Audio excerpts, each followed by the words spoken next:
Tired of the relentless hum of the modern world? You've battled the hustle, silenced the notifications, but the day's chaos still echoes in your mind. It's time for a different kind of escape, one that doesn't require a screen. Close your eyes and picture this. We are stepping back 3,000 years, walking into the grand, hushed halls of the ancient Library of Alexandria. This wasn't just a building filled with scrolls, it was a sanctuary where the world's greatest thinkers gathered. Listen closely. The gentle Mediterranean breeze drifts in, carrying whispers, not of deadlines or traffic, but of Plato's philosophies and Sappho's poetry. Within this greatest repository of knowledge, surrounded by the quiet wisdom of the ages, the atmosphere is one of ultimate serenity. Let the ancient narrative of Alexandria be your guide tonight. Unwind. Listen to the silent stories, and let the historical calm lull you into a peaceful slumber. The air within the Mauseon, that sacred precinct of the Muses, was not the sharp, salty breath of the nearby Mediterranean, nor the humid, dust-choked wind of Alexandria's bustling canopic way. It was an atmosphere engineered by scholarship, filtered by time, and scented perpetually with the deep, rich aroma of cedar oil, pressed papyrus, and the faint, earthy tang of Nile mud used in the sealing jars. Our initial drift toward the concept of the library now solidifies into a physical entry. We are standing within the colossal shadow of the Peripatos, the covered walkway where Aristotle's ghost still seemed to linger, and the magnitude of the pharaoh's audacious intellectual wager suddenly becomes palpable. Ptolemy, the first Sota, had not merely commissioned a repository, he had initiated the first great cognitive map of humanity, a geographical endeavor applied to the universe of ideas. Think, if you can, of the sheer scale, not just the height of the white limestone walls, or the width of the courtyards where geometry students argued theorems in the sun. Consider the internal bureaucratic scale. Countless scrolls, yes, but each demanding acquisition, transcription, classification, and preservation. Each one a fragile vessel laden with wisdom, or perhaps arcane nonsense, yet treated with the same meticulous reverence. This wasn't merely a building, it was an industrial complex dedicated to the manufacturing of understanding. The foundation was built on an inscrutable premise, that truth, if compiled comprehensively, would reveal itself through sheer weight of evidence. Every ship docking in the harbor was searched, not for contraband or tribute, but for books. If a scroll was found, it was immediately copied in the scriptorium. The original, the Kurios text, the authoritative version, was kept in the library. The copy was returned to the owner. This relentless hunger for the original text fueled its growth, making Alexandrian edition the global benchmark for accuracy. To fully grasp the dream, one must look past the stacks and into the engine room, the scriptorium, and the hall of the catalogers. In the scriptorium, the light filtering in from high clerestory windows fell upon long tables polished slick by generations of elbows. Here, hundreds of scribes, many of them educated slaves, others dedicated scholars, bent over their work, their calloused fingers stained purple-black by the ink they ground from soot and gum. The air was thick with the rhythmic, almost hypnotic sound of reed pens scratching against the fibrous surface of the papyrus. They were racing time, racing decay, racing the limitations of human error, duplicating the epic cycle of Homer, the subtle critiques of Thucydides, and the increasingly complex mathematics of Euclid. Every breath drawn in that room was a breath drawn in service of preservation. But duplication was merely the first step. The true ambition, the organizing principle that transformed a massive stack of literature into the grand design of knowledge, resided in the cataloger's hall, the domain of the great poet and encyclopedist Callimachus of Cyrene. Callimachus was tasked with classifying infinity. He created the Pinakes, a comprehensive subject-based bibliography that took 120 roles simply to list the contents of the collection. It was the world's first successful library catalogue, organizing texts by genre, author, and even the opening lines to prevent forgery. It was the intellectual synapse of the library. Through the Pinakes, Callimachus took the chaos of millennia of thought and imposed a logical, accessible structure upon it. Imagine the cataloger's dilemma. How do you categorize a new piece of work? Does a treatise on star movement belong under astronomy or mathematics? Or theology, since celestial bodies are often seen as divine signs? The very act of classifying forced the scholars into profound philosophical debates about the interconnectedness of knowledge. The library was intrinsically linked to its sister institution, the Mausian, the Temple of the Muses, an institution that functioned as the world's first true dedicated research university. Scholars, mathematicians, astronomers, physicians, and literary critics were invited, subsidized, and sheltered, free to think, debate, and teach without the pressures of patronage or marketplace demands. It was here that history was measured and the earth was weighed. In separate, quiet chambers adjacent to the main scrolls, men like Eratosthenes conducted experiments that seem impossible for their age. While scrolls detailing ancient geographies lay nearby, Eratosthenes used gnomons and shadows to calculate the circumference of the earth with astonishing accuracy, a triumph of observation fueled by the knowledge gleaned from the very scrolls he oversaw. He was the chief librarian, yet his real work was proving the very limits of the ancient texts he curated. In the Hall of Mechanics, Ctesibius worked on hydraulics and precision clocks, the meticulous nature of his engineering, mirroring the meticulous efforts in the scriptorium just yards away. Here, the practical and the theoretical were inseparable. The wisdom of the past was the fuel for the innovation of the present. The collection of scrolls detailing the history of engineering from Babylon to Athens was not just passive history, it was the raw data for the next invention. Walking through the subterranean storage arteries where the oldest and most vulnerable papyri were kept carefully sealed in earthenware jars, the observer feels the weight of centuries. These were the true arcana, the lost works of Sappho, the complete philosophical systems of pre-Socratics, the medical texts of Hippocrates copied hundreds of years after his passing. The air here was dry, cool, and silent, broken only by the soft scrape of sandals on the stone floor. It was a pilgrimage into collective human memory. The dream, however ambitious, carried an inherent, terrifying fragility. Papyrus is merely processed reed, easily consumed by fire, water, or the tiny, relentless silverfish. Every day was a desperate race against entropy. The librarians were the priesthood of preservation, performing constant rituals of rolling, re-oiling, and sealing, struggling to hold back the inevitable decay that pursues all physical existence. The scholars knew, better than anyone, that their grand design was founded on a paradox. They were attempting to build an eternal edifice out of the most ephemeral material imaginable. This awareness lent a feverish intensity to their work.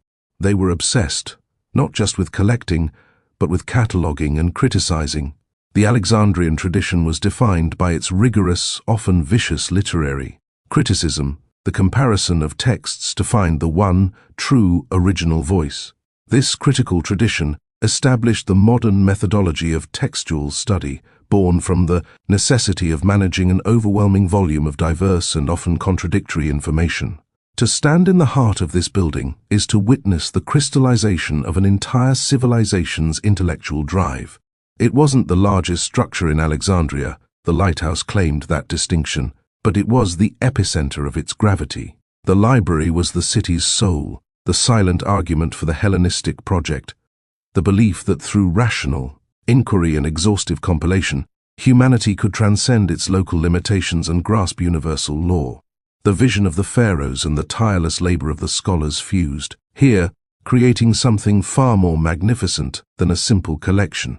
It was a declaration that every piece of human thought, every poem, every theorem, every history, held intrinsic value and deserved salvation. The grand design of knowledge was not merely the sum of the scrolls, it was the audacious, heroic commitment to the idea that collective memory is the truest measure of civilization, and that to preserve all understanding is to hold the key to all possible futures. It was, in its time, the single greatest monument ever erected to the power of the human intellect. The air within its colossal halls hummed with purpose, a tangible manifestation of that audacious commitment. It wasn't the cold, sterile silence of a tomb, but the warm, breathing stillness. of a living organism, fueled by the relentless passion of its inhabitants. Here, the pharaoh's grand vision, for all its divine ambition, met the raw human necessity of meticulous labor. The very light filtering through the high windows seemed to carry the weight of centuries, illuminating. Dust motes dancing over countless rows of cedar shelves, each laden with the fragile wisdom of the world. The librarians, often clad in simple, unadorned tunics, moved with a grace born of constant attentiveness, their hands familiar with the subtle crackle of aged papyrus, the smooth glide of a cedar rod. They were the unsung heroes, engaged in an endless battle against the insidious march of time. Imagine their daily rounds, inspecting a shelf for the telltale dust of silverfish, carefully re-oiling the bindings of a particularly brittle scroll, sealing a freshly copied text within its protective clay jar. Their existence was a quiet, desperate prayer, uttered through action, that these fragile vessels of thought might endure another dawn, another century. Each day, hundreds of these silent rituals were performed, a collective defiance of the entropy that gnawed at the edges of their seemingly impregnable fortress of knowledge. Meanwhile, in the great reading rooms, illuminated by carefully positioned oil lamps and natural light, the scholars pursued their own fervent quest. The hushed rustle of papyrus, the scratch of styluses on wax tablets, the low murmur of debate. These were the sounds of minds grappling with the accumulated wisdom of millennia. They were the cartographers of thought, navigating vast oceans of information, driven by the critical tradition that defined their age. Every comparison, every marginal note, every insightful commentary was not just an academic exercise, but an act of bolstering the very edifice against internal inconsistencies and external oblivion. They knew with a chilling clarity that the external threats of fire and flood were mirrored by the internal threat of misinterpretation or loss of context. Their rigorous textual criticism was a form of intellectual triage, identifying the most reliable versions, refining the canon, and, in doing so, strengthening the foundational principles of the Hellenistic project itself. The very air within the grand design hummed with it, a palpable aura of concentrated thought. Sunlight, filtered through high, strategically placed windows, illuminated dust motes dancing. In the shafts, each one a miniature universe reflecting the endless pursuit of illumination. The librarians, with their ink-stained fingers and perpetually furrowed brows, moved, with a hushed reverence, their footsteps barely disturbing the profound stillness. They were the custodians of a fragile immortality, their days a meticulous ballet of preservation. Each scroll, a papyrus testament to the fleeting brilliance of a single mind, was treated with the utmost care, meticulously re-oiled to ward off the creeping dryness, its edges carefully mended, and then rolled with deliberate precision, a ritual to combat the gnawing inevitability of decay. This wasn't just a building, it was an ambitious dream made manifest, a testament to the sheer audacity of human intellect. The pharaohs had envisioned it, and the scholars, with their insatiable hunger, had brought it to life. It was a colossal undertaking, a monumental gamble against the relentless tide of entropy. Papyrus, the very sinew of their grand design, was a constant reminder of their precarious position. Reed, processed and smoothed into an impossibly thin surface, was a gift and a curse. Fire could turn it to ash in moments, water could reduce it to pulp, and the silent, insidious silverfish, with their tiny, voracious appetites, could devour entire lifetimes of thought before the librarians even knew they were under siege. Every tick of the sun across the Alexandrian sky was a reminder of the finite nature of their project. They were engaged in a desperate race against time, a holding action against the forces that sought to reclaim every whisper of human knowledge. The librarians were more than mere caretakers. They were the priesthood of preservation, their every action a prayer against oblivion. They understood with a chilling clarity that their magnificent edifice, this beacon of accumulated wisdom, was built on paradox, an attempt to forge eternity from the most transient of materials. This awareness infused their work with a feverish intensity. It wasn't enough to simply collect. The true work, The defining characteristic of the Alexandrian tradition lay in the relentless pursuit of truth through criticism. Scholars, hunched over their texts, engaged in passionate, often acrimonious debates, comparing scribal copies, cross-referencing fragments, and painstakingly dissecting arguments in a tireless quest to unearth the singular, unadulterated original voice. This rigorous, almost forensic approach to textual study, born from the sheer necessity of wading through an ocean of diverse and often contradictory information, laid the very foundations of modern scholarship. To stand in the heart of this labyrinthine structure was to witness the very crystallization of a civilization's intellectual drive. It wasn't the tallest building, nor the grandest in scale, that honor belonged. To the Pharos, its brilliant beacon a constant marvel across the harbor. But within these walls, the true gravity of Alexandria resided. The library was its soul, the pulsating heart of its Hellenistic ambition. It was the silent, irrefutable argument for the belief that through the twin engines of rational inquiry and exhaustive compilation, humanity could indeed transcend its limited, localized existence and, perhaps, grasp the contours of universal law. Here, the grand visions of the pharaohs, steeped in the ancient mystique of divine order, fused with the unyielding, tireless labor of the scholars, driven by an almost secular faith in human reason. The result was something far more profound than a mere warehouse of scrolls. It was a defiant declaration, a resounding proclamation that every thought ever conceived, every poem ever sung, every theorem ever proven, every history ever chronicled, held an intrinsic, invaluable worth and deserved to be saved from the ravages of time. The grand design of knowledge was not simply the sum total of the papyrus and parchment it housed.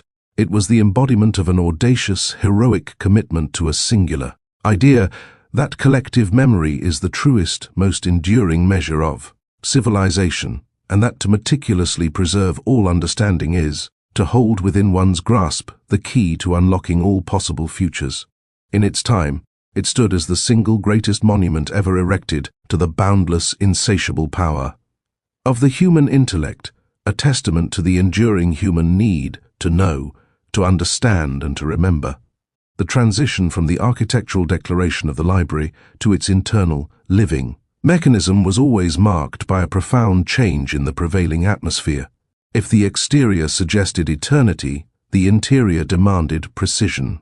Within the vast arched structure, not a single unified hall, but a complex constellation of cloisters, columned porticos, and countless storage chambers called bibloi, the quiet pursuit of truth was a physical, measurable thing.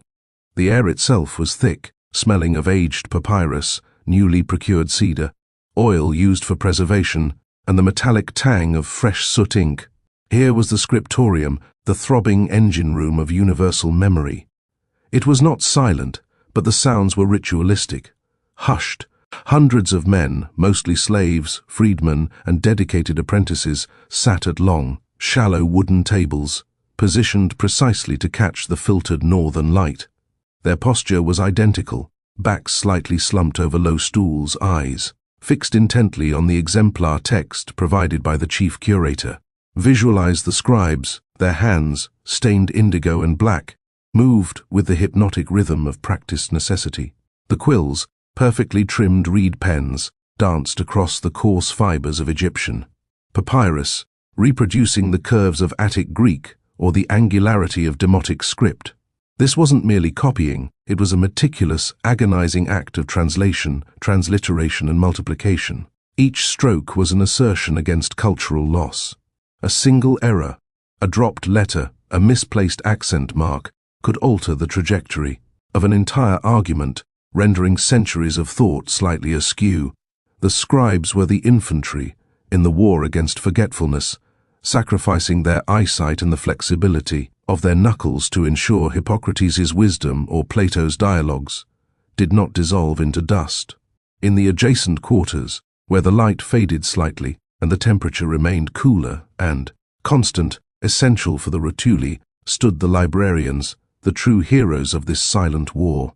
They were the philosophers given custodial duty, the mathematicians charged with inventory. Picture the librarians, They did not scrawl, they pondered. They did not copy, they catalogued, categorized, and critically evaluated. They moved through the narrow aisles, not with hurried steps, but with the measured gait of priests tending to sacred relics. Each man held in his mind the organizational architecture of the entire collection, the meticulous pinaques or subject catalogues which filled countless ledger scrolls, allowing a scholar to retrieve, say, the third volume of Manetho's Aegyptiaca or a specific commentary by Xenodotos on Homer.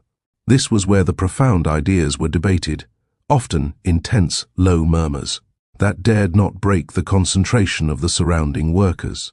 In the Mausion, the Hall of the Muses, which served as the scholars' mess, hall and common room, the intellectual gravity could be overwhelming. Today, the chief librarian, a man known only by the title Prostates, argued fiercely with an astronomer, from Rhodes over the precise dating of Eratosthenes' calculations of the circumference of the Earth. You place too much faith in the sun's shadow at Syene, Demetrius, the Prostates hissed, tapping a tight linen-wrapped scroll. The inherent error in measuring stadia across that distance is far greater than your faith allows. I suggest the error margin be stated, not simply the answer. Demetrius countered, his voice a low, vibrating hum of frustration, but the number itself, Prostates, that grand, sweeping number, is the beacon.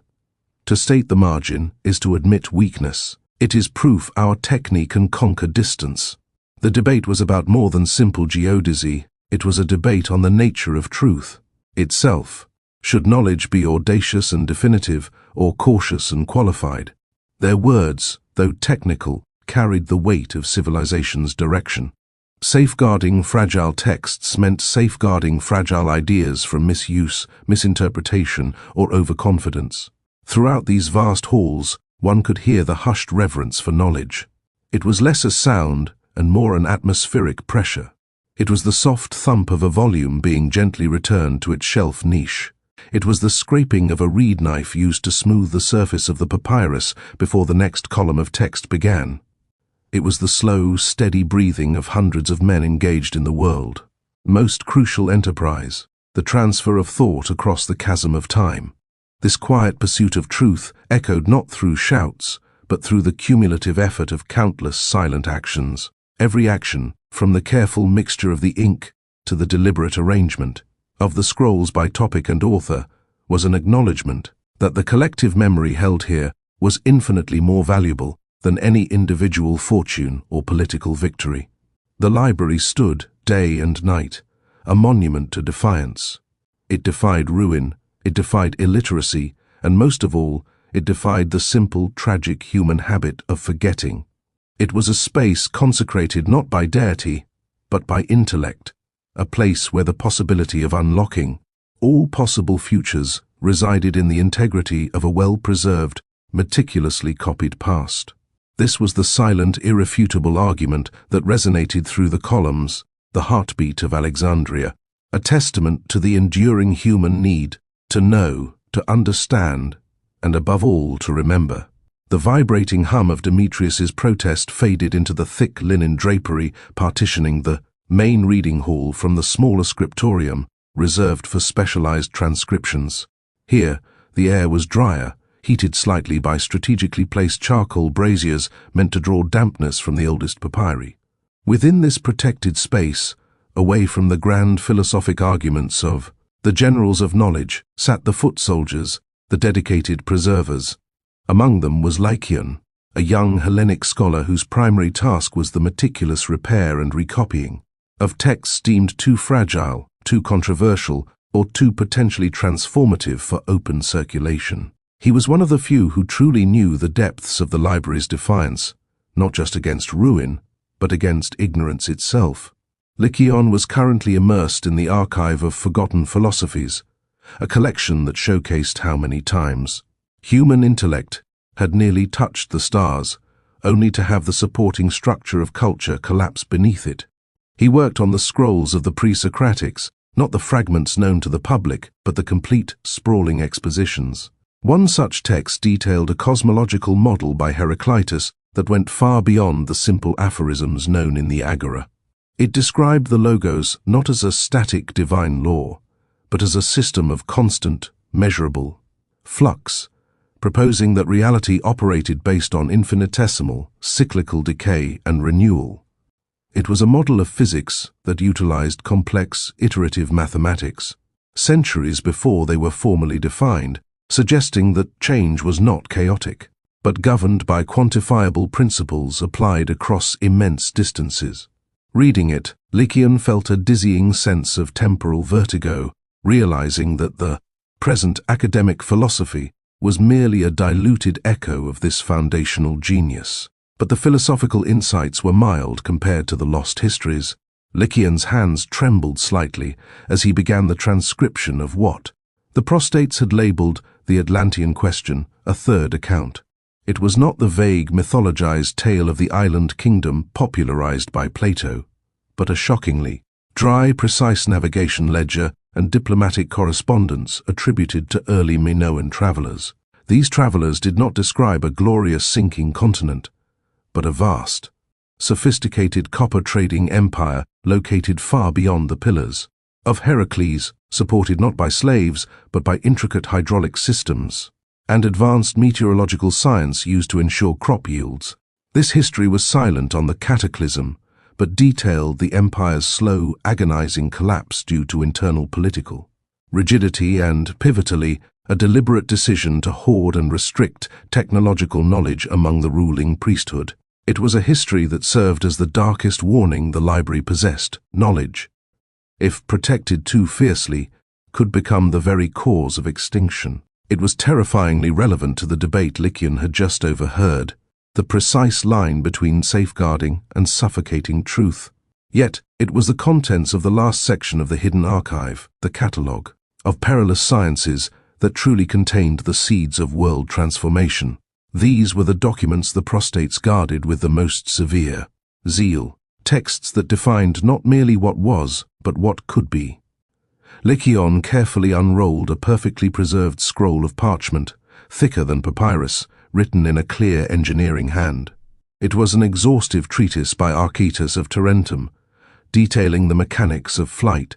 This was not the mythological flapping of Daedalus, but a rigorous explanation of aerodynamics utilizing rotating helical screws driven by torsion springs and focused thermal lift generated by burning refined oils. The diagrams were clear, the material specifications listed precisely. The scroll didn't just describe a theory, it described blueprints for an automaton capable of sustained, controlled ascent. If this technology had been fully developed, distance would have been utterly conquered, rendering the entire geopolitical landscape of the Mediterranean obsolete. The world would not be ruled by naval power, but by those who mastered the air, a shift so profound it would shatter borders, dilute cultures, and erase the necessity of thousands of years of established societal norms overnight. The most dangerous text, however, bypassed mere mechanics and delved straight into the organic world.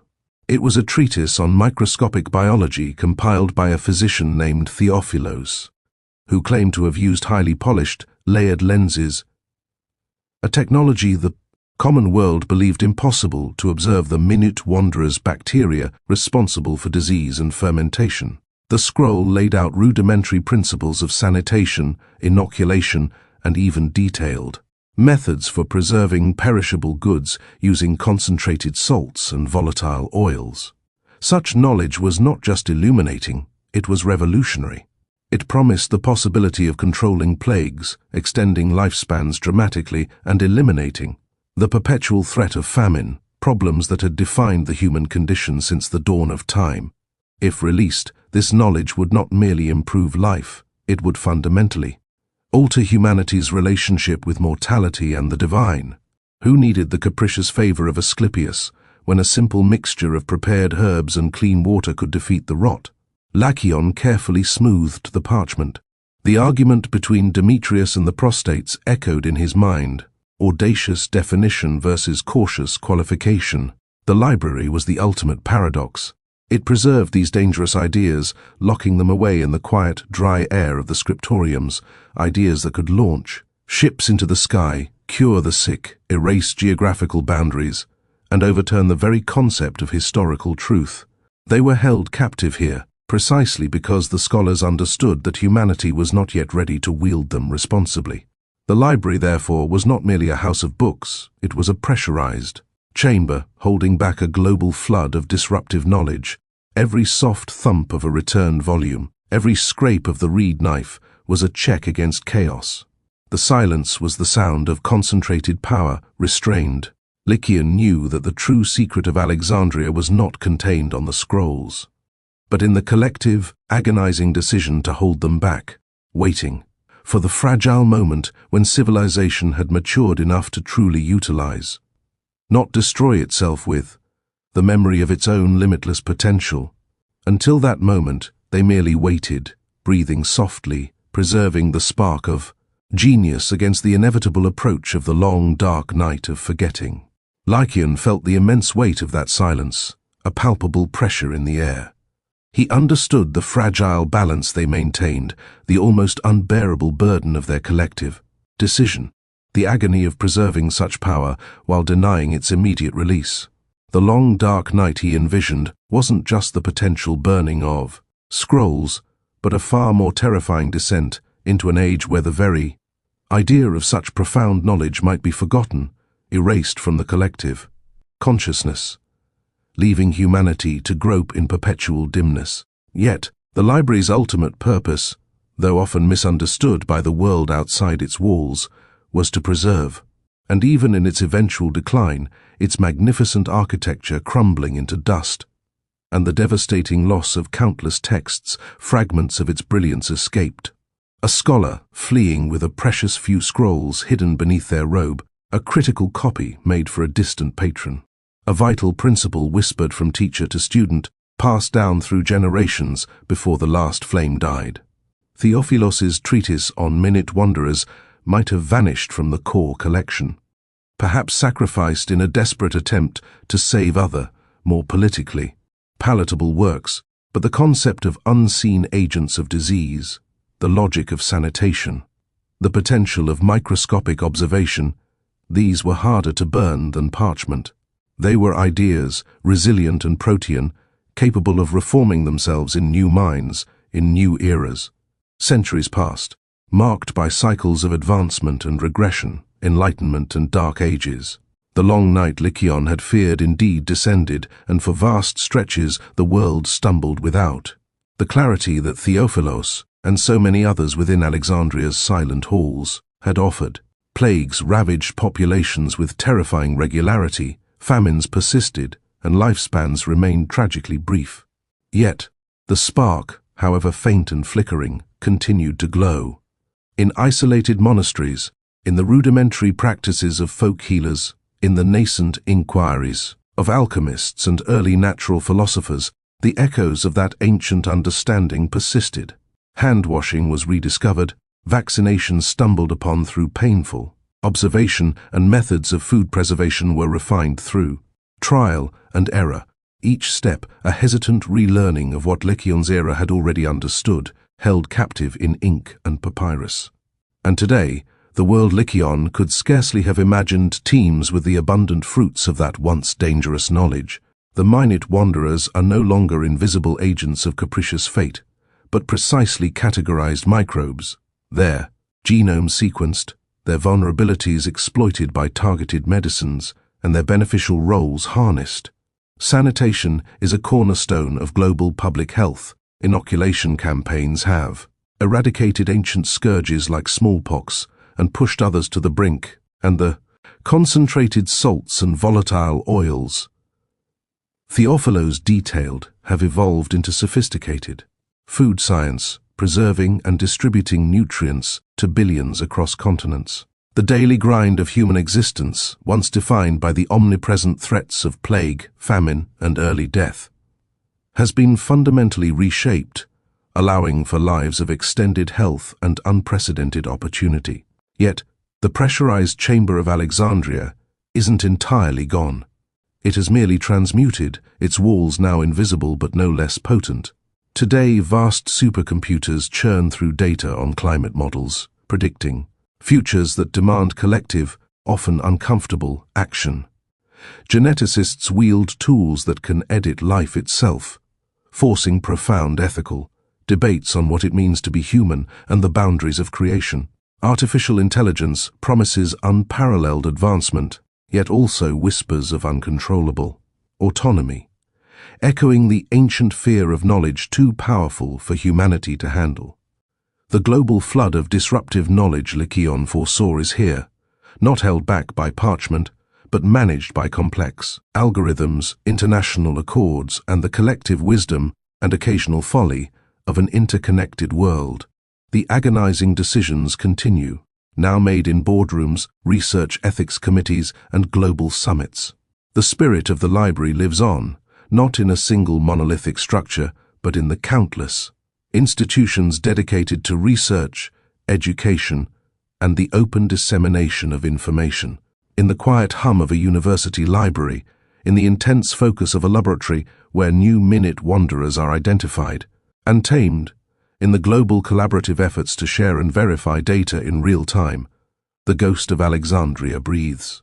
It's in the agonizing decisions of scientists to delay the release of a potentially dangerous technology, in the tireless work of archivists preserving digital heritage against decay and deliberate erasure, in the unwavering belief that truth, however uncomfortable, is essential for humanity's progress. As you drift off this night, let the echoes of Lycaon's understanding resonate. The true legacy isn't just what was known, but the profound responsibility that came with it. The enduring quest to harness intelligence for good, to weigh its risks, and to share its light. The ancient sea, vast and peaceful, once cradled the secrets of Alexandria, patiently waiting for humanity to grow. Now, the boundless ocean of modern knowledge cradles humanity's future. The pursuit of understanding remains, a journey through depths both terrifying and sublime, continually challenging humanity to mature, to utilize its limitless potential responsibly, and to never forget the value of that fragile spark of genius, tended with care through the long ages, forever inspiring us to reach for the light.